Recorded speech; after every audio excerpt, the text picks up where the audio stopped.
The move also fulfills a key campaign promise from the president. Meanwhile, back in Congress, Republicans commended the president on the withdrawal, with House Speaker Paul Ryan calling the accord a raw deal for the U.S. Joining us now to weigh in is RNC Chair Ronna Romney McDaniel. Ronna, good to see you. Thanks so much for joining us. Great to be here. Thanks for having me, Maria. Your view on this announcement? I think the president did the right thing. It was a bad deal for the American people. We were being held to one standard while China and India were being held to a different standard. It would have cost us money, jobs, and the president absolutely took a leadership position in pulling us out of the Paris Accord. Yeah, I mean, I agree that it was leadership, but there's a lot of pushback here, Ron. I mean, what do you make of the pushback from the nation's leading CEOs basically saying, look, the U.S. has taken itself out of a very important issue. We're going to continue to fight climate change. So why such a drastic reaction from so many business people, do you think?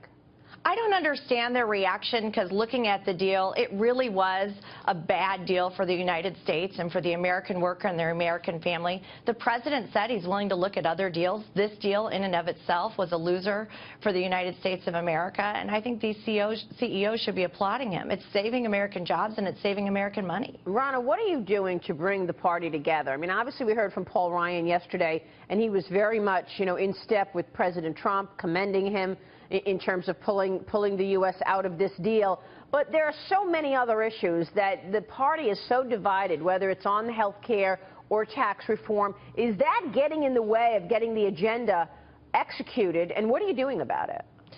Well, I think one of the great things about the Republican Party is we do have diversity of opinion, and we do have a discussion, and in the end that's going to lead to better legislation. The president's working very well with Speaker Ryan and Senate Majority Leader McConnell. We recognize that if we do not have legislative accomplishments, that if we do not fulfill the promises that we campaigned on, repealing and replacing Obamacare, comprehensive tax reform, that we're going to pay a price in 2018 because our voters aren't going to trust us. They're going to walk away. So we have to get that done. We have to help the American family, and we have to get our economy going, and that's going to mean swift legislation and acting on those campaign promises. Yeah, but Ronna, it's June 1st, right? I mean, I know you understand it, that you're going to lose seats if you don't get this stuff done. But do all of your members understand that? I think they do. And June 1st, I know it seems like it's been forever, but these are big issues. You're right. Health care, tax reform, they're taking their time. They're going to do it right. It's better to take your time and get good legislation than to push something through and get something bad like we got with Obamacare. Yeah. So they're doing the right thing. We're going to get it done. I'm optimistic. We recognize that if we don't, number one, people are going to continue to be hurting. Their premiums are doubling under Obamacare. Their deductibles are so high. Insurers are pulling out of the marketplace. We have to fix the American health care system, and we've got to find tax reform so that we can get our economy going at the level it should be. By the way, it's June 2nd, Ronna. June 2nd. Sorry. No, I said it. Okay, let me ask you about Hillary Clinton. She was in New York City yesterday. She's claiming that President Trump has unleashed a, quote, dangerous level of hate since the election. Listen to this, Ron. I got to get your reaction. What I saw in this election was a deliberate effort to blow the top off of that, to basically say whatever feeling you have, whatever, resentment, however angry you might be, get out there and express it. And it's okay to, take it out on other people, verbally or physically, as we saw during the campaign. That is incredibly dangerous. That is unleashing a level of vitriol and defensiveness, hatred, that I don't think we should tolerate. We should point out that President Obama, in his last speech, basically rallied everybody to get up and go, voice your concerns and get on, protest lines and just, do something if you don't like what's happening. So it's funny to hear her say that. It's coming from Trump when President Obama just said it.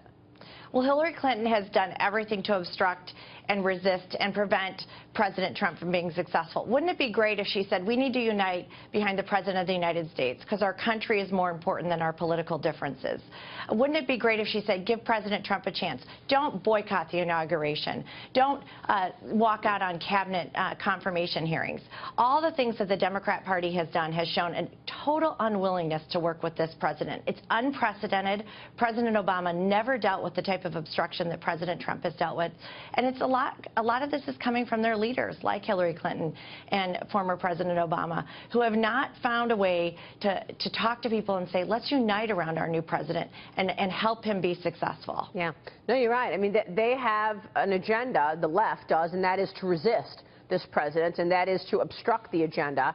And that's what we're hearing. I mean, do you think voters are going to remember this come 2018 when their seats are up, or even 2020 during the next presidential election, that the left did everything it could not to get the agenda executed, that agenda that America or half the country voted for in November?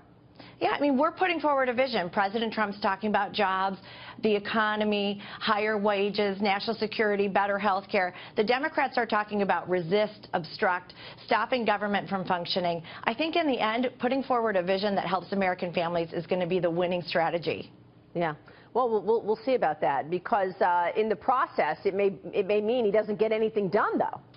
He's going to get things done already with the deregulation, already with the foreign trip he just had, where he restored America as a leader in the world, pulling out of the Paris Accord. President Trump has taken a leadership stance from day one.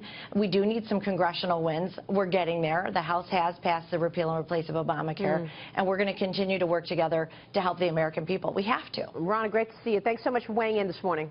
Thanks for having me, Maria. Ronna Romney, McDaniel's running us there.